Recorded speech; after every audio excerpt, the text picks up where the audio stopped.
Hi friends, ನಮಸ್ತೆ. Welcome to Chaitra ಅಡುಗೆ channel. ಇವತ್ತು ಸಿಂಪಲ್ಲಾಗಿ ಒಂದು ಮೊಸರು ಬಜ್ಜಿನ ಮಾಡ್ತಾಯಿದ್ದೀನಿ. ಮೊಸರು ಒಗ್ಗರಣೆ ಇದು ತುಂಬ ಚೆನ್ನಾಗಿರುತ್ತೆ. ಅಡುಗೆ ಮಾಡೋಕ್ಕೆ ಟೈಮ್ ಇಲ್ಲ ಅಂತ ಅಂದಾಗ ಈ ಥರ ಒಂದು ಮೊಸರು ಬಜ್ಜಿನ ಟ್ರೈ ಮಾಡಿ, ತುಂಬ ಚೆನ್ನಾಗಿರುತ್ತೆ. ಅಷ್ಟೇ ಸಿಂಪಲ್ಲಾಗಿ ಮಾಡ್ಕೊಂಬಿಡ್ಬೋದು. ಬನ್ನಿ ಇವಾಗ ಇದನ್ನು ಮಾಡೋದು ಹೇಗೆ ನೋಡೋಣ. ಇಲ್ಲಿ ನಾನು 1/4 ಲೀಟ್ರ್ ಆಗೋಷ್ಟು ಮೊಸರನ್ನ ತೊಗೊಂಡಿದ್ದೀನಿ, 10 ರೂಪಾಯಿ ಪ್ಯಾಕೆಟು. ಇದಕ್ಕೆ ಸ್ವಲ್ಪ ಉಪ್ಪು ಮತ್ತು ನೀರನ್ನ ಹಾಕ್ಕೊಂಡು ಮಿಕ್ಸ್ ಮಾಡ್ಕೊಳ್ಳೋಣ.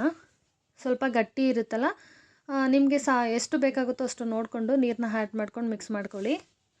ಇವಾಗ ಇದಕ್ಕೆ ಒಗ್ಗರಣೆಗೆ ಒಂದು ಈರುಳ್ಳಿ, ಒಂದು ಗೆಡ್ಡೆ ಬೆಳ್ಳುಳ್ಳಿನ ಜಜ್ಜಿ ಇಟ್ಕೊಂಡಿದ್ದೀನಿ, ಒಂದು ಹಸಿರು ಮೆಣಸಿನ್ಕಾಯಿ, ಕರಿಬೇವಿನ ಸೊಪ್ಪು, ಒಣಗಿದ ಮೆಣಸಿನ್ಕಾಯಿ ಮತ್ತು ಕೊತ್ತಂಬರಿ ಸೊಪ್ಪು, ಒಗ್ಗರಣೆಗೆ ಸಾಸಿವೆ, ಜೀರಿಗೆ ಮತ್ತು ಕಡಲೆಬೇಳೆ. ಇವಾಗ ಒಂದು ಪ್ಯಾನ್ನ ಇಟ್ಕೊಂಡು ಅದಕ್ಕೆ ಒಂದು 3 ಟೇಬಲ್ ಸ್ಪೂನ್ ಆಗೋಷ್ಟು ಆಯಿಲ್ನ ಹಾಕ್ಕೊಂಡಿದ್ದೀನಿ. ಇವಾಗ ಸಾಸಿವೆ ಮತ್ತು ಜೀರಿಗೆನ ಚಿಟಪಟ ಅಂತ ಸಿಡಿಸ್ಕೋಬೇಕು. ಇದಾದಮೇಲೆ ಕಡಲೆಬೇಳೆನ ಹಾಕ್ಕೊಂಡು ಸ್ವಲ್ಪ ಫ್ರೈ ಮಾಡ್ಕೋಬೇಕು. ಮೊಸರು ತಿಂದರೆ ಯಾರಿಗೆ ಕೋಲ್ಡ್ ಆಗುತ್ತೆ ಅಂತ ಅಂತಾರೆ, ಅಂಥವ್ರು ಈ ಥರ ಒಗ್ಗರಣೆ ಮಾಡ್ಕೊಂಡು ತಿನ್ನಿ, ತುಂಬ ಚೆನ್ನಾಗಿರುತ್ತೆ ಟೇಸ್ಟು. ಇವಾಗ ಇದಕ್ಕೆ ನಾವು ಖಾರಕ್ಕೆ ತಕ್ಕಂತೆ ಹಸಿರು ಮೆಣಸಿನ್ಕಾಯಿನ ಹಾಕ್ಕೊತಾ ಇದ್ದೀನಿ ಮತ್ತು ಒಣಗಿದ ಮೆಣಸಿನ್ಕಾಯಿನೂ ಕಟ್ ಮಾಡಿ ಹಾಕ್ಕೊತಾ ಇದ್ದೀನಿ. ಇದು ಫ್ರೈ ಆಗಿದೆ. ಇದಕ್ಕೆ ಜಜ್ಜಿರೋಂಥ ಬೆಳ್ಳುಳ್ಳಿನ ಹಾಕ್ಕೊತಾ ಇದ್ದೀನಿ. ಬೆಳ್ಳುಳ್ಳಿ ಹಾಕೋದ್ರಿಂದ ಸ್ಮೆಲ್ಲು ಕೂಡ ಚೆನ್ನಾಗಿರುತ್ತೆ. ಮತ್ತು ಒಂದು ಈರುಳ್ಳಿನ ಕಟ್ ಮಾಡಿ ಸೇರಿಸ್ಕೊತಾ ಇದ್ದೀನಿ. ಏನಿಲ್ಲ, 2 ಒಂದು 3 ನಿಮಿಷದಲ್ಲೆಲ್ಲ ಈ ಸಾಂಬಾರು ರೆಡಿ ಆಗಿಬಿಡುತ್ತೆ. ಇದನ್ನು ಮುದ್ದೆ ಜೊತೆ ಆಗಲಿ ಅನ್ನದ ಜೊತೆ ಆಗಲಿ ನೀವು ಸರ್ವ್ ಮಾಡ್ಬೋದು.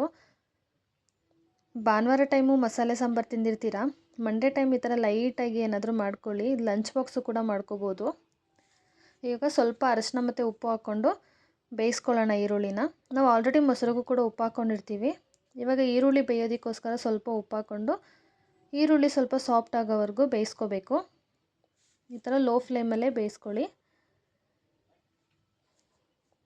ಏನು ಜಾಸ್ತಿ ಇಂಗ್ರೀಡಿಯೆಂಟ್ಸು ಬೇಕಾಗಿರಲ್ಲ, ಇದು ಮನೇಲಿರೋ ಪದಾರ್ಥಗಳನ್ನ ಸೇರಿಸ್ಕೊಂಡು ಬೇಗ ಮಾಡ್ಕೊಂಬಿಡ್ಬೋದು.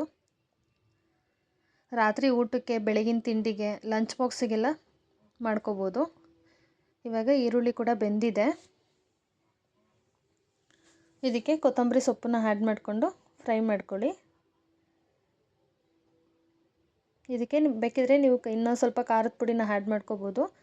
ನಾನು ಮೆಣಸಿನ್ಕಾಯಿ ಹಾಕ್ಕೊಂಡಿರೋದ್ರಿಂದ ಖಾರದ ಪುಡಿನ ಆ್ಯಡ್ ಮಾಡ್ಕೊಂಡಿಲ್ಲ. ಈಗ ಫ್ಲೇಮ ಆಫ್ ಮಾಡಿಕೊಂಡು ಸ್ವಲ್ಪ ನೀರನ್ನ ಹಾಕ್ಕೊಳ್ಳಿ. ಇದು ಒಗ್ಗರಣೆ ಬಿಸಿ ಇರೋದ್ರಿಂದ ಮೊಸರನ್ನ ಹಾಕ್ಕೊಂಡ್ರೆ ಮೊಸರು ಒಡೆದೋಗೋ ಚಾನ್ಸಸ್ ಇರುತ್ತೆ. ಹಾಗಾಗಿ ಸ್ವಲ್ಪ ನೀರನ್ನ ಸೇರಿಸ್ಕೊಂಡು ಆಮೇಲೆ ಮೊಸರನ್ನ ಸೇರಿಸ್ಕೊಂಡ್ರೆ ಆವಾಗ ಮೊಸರು ಒಡೆಯಲ್ಲ, ಚೆನ್ನಾಗಿರುತ್ತೆ. ನೋಡಿ, ಇವಾಗ ಮೊಸರನ್ನ ಸೇರಿಸ್ಕೊತಾ ಇದ್ದೀನಿ. ಯಾವಾಗಲೂ ಅಷ್ಟೇ ಫ್ಲೇಮ್ ಆಫ್ ಮಾಡಿಕೊಂಡು ಮೊಸರನ್ನ ಸೇರಿಸ್ಕೊಳ್ಳಿ, ಬಿಸಿ ಇರೋವಾಗ ಸೇರಿಸ್ಕೋಬೇಡಿ. ಈ ಥರ ಮಿಕ್ಸ್ ಮಾಡಿಕೊಂಡ್ರೆ ರೆಡಿ ಆಯಿತು ಮೊಸರು ಬಜ್ಜಿ. ತುಂಬ ಚೆನ್ನಾಗಿರುತ್ತೆ ಮೊಸರು ಒಗ್ಗರಣೆ. ನೈಟ್ ಊಟಕ್ಕೆ ಸೂಪರಾಗಿರುತ್ತೆ.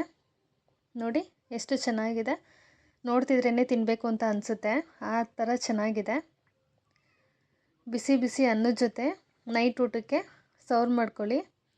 ನೋಡಿ, ಬಿಸಿ ಬಿಸಿ ಅನ್ನದ ಜೊತೆ ಸ್ವಲ್ಪ ಮೊಸರನ್ನ ಹಾಕ್ಕೊಂಡು ಅದ್ರ ಜೊತೆ ಒಂದು ಆಮ್ಲೆಟು ಮತ್ತು ಕಬಾಬ್ನ ಸರ್ವ್ ಮಾಡಿದ್ದೀನಿ.